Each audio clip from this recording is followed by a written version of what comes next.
Today we're sifting through the data to get to the truth behind Calgary's real estate market, or more accurately, what these stats can reveal about any market, wherever you are. Because let's be honest, real estate data can be confusing, and a lot of times it feels like we're being sold a story rather than getting the full picture. So in this video, we're going to get real about what these stats actually mean and how to read between the lines and how you can use them to understand what's happening in your local market.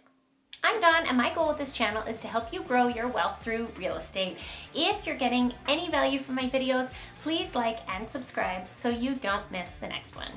So first, what do sales numbers mean? When we talk about sales in real estate, we're looking at the number of properties that have actually been sold. Fancy that. Think of it as a measure of demand, but sales numbers don't exist in a vacuum, if you will. They're impacted by factors like employment, population growth, income levels, lending rates, and even how many rental properties are available. For example, in Calgary, September 2024 saw 2003 sales. That's a 17% drop from last September, but it's still 16% above the long-term average. This tells us that despite the dip, demand is stronger than in most previous years. So seasonal trends and adjustments, you'll notice that sales tend to rise in warmer months and dip when it gets colder. Because of this seasonality, we compare data year over year rather than month to month to get a clearer picture. To smooth things out, we use a 12-month moving average. This is shown as a red line on most graphs. Unadjusted data is raw. It's what's actually happened without any tweaks. Adjusted data, on the other hand, accounts for seasonal patterns. Let's say you saw a big drop in sales between August and December. Does that mean the market's crashing? Well, not necessarily. It could just be winter doing its thing. Another way to gauge demand is by comparing sales from the same month in different years. If September's sales feel low, we might look back at the past 5 Septembers to see if it's a trend or if it's just a one-off. Notice that while there's a 17% decrease from last year, sales are still above the 10-year average. This gives a more nuanced view. A big jump over a weak year doesn't mean the market is booming, and a drop from a record high doesn't mean it's tanking. Now let's talk about supply.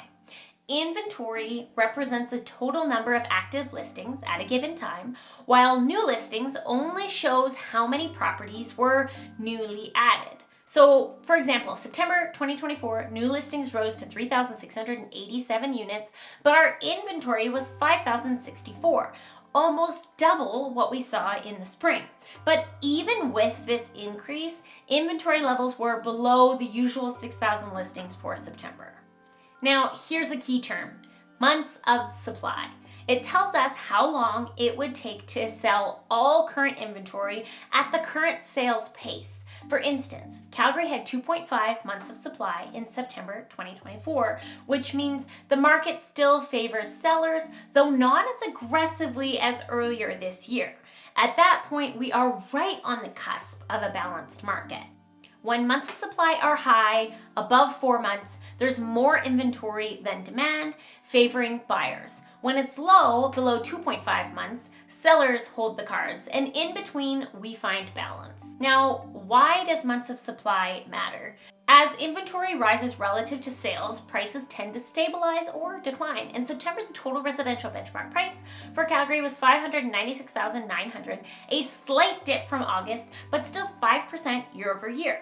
A couple other indicators of market direction are the sales to new listing ratio, which measures the proportion of properties sold compared to the number of new listings in a given time period. It indicates market balance. So above 60% generally suggests a seller's market where demand is higher than supply. Below 40% points to a buyer's market where supply exceeds demand. Next, we've got the sales to list price ratio. This shows the percentage of original listing price that properties are selling for. The ratio above 100% means homes are selling above the asking price, often due to high competition.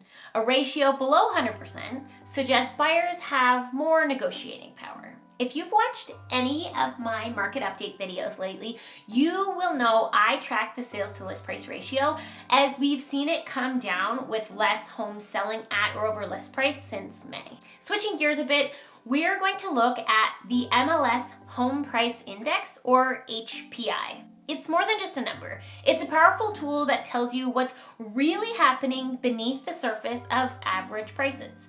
You'll want to pay attention here because the HPI can help you predict where prices are headed next.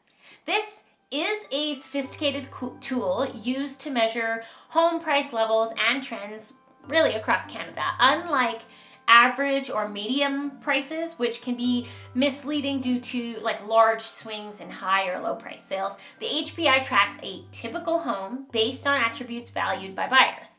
The home price index reflects changes in home prices by comparing current price levels relative to January 2005 price levels. So, using over 15 years of data, it allows for an apples to apples comparison, making it more accurate for assessing true market trends by accounting for changes in features over time.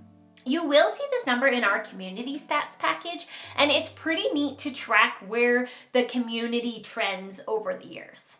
Now, we discussed the benchmark price, but here's where it gets interesting. It's not just about the number itself. Understanding how and why it moved can give you insights into market trends before they hit the headlines. Because speaking of benchmark price, that represents the monthly price of the typical home based on its attributes such as size, location, and number of bedrooms. But what goes up always comes down, right? So we need to be realistic with the market, and there's nothing wrong with anticipating price declines. It doesn't necessarily mean that there will be a crash, but corrections happen. If we see a significant price spike in spring, seasonally adjusted, we're almost always going to see prices come down by fall and winter. Calgary's market is as diverse as its neighborhoods, and each property type tells a different story. Understanding these categories, so detached, semi-detached, row homes, and apartment, could mean the difference between overpaying or snagging a deal. So when you see me talking about months of supply, inventory, HPI, or sales to new listing ratios, you now know what they signify. These aren't just numbers, they're indicators that help us understand market trends and predict what might happen next. So what is next for Calgary? If you're looking for an edge, keep an eye on sales trends and HPI over the next few months. We're seeing some early signs that could indicate either a shift towards a true balance or continued seller strength. Now, how confusing is that? But for example, while sales dropped 17% year over year, as I said, they were still above the long-term average. Couple that with rising inventory, and we could see some softening in prices for higher-end homes. But if lower-priced homes stay in short supply, the affordable market may still remain competitive. So both things can be true. That's it for today's Real Estate Stats 101. If you found this breakdown helpful, give it a thumbs up and hit subscribe for more Calgary market insights. Go ahead and put this knowledge to use. You can always find the latest Calgary Stats package in the link below.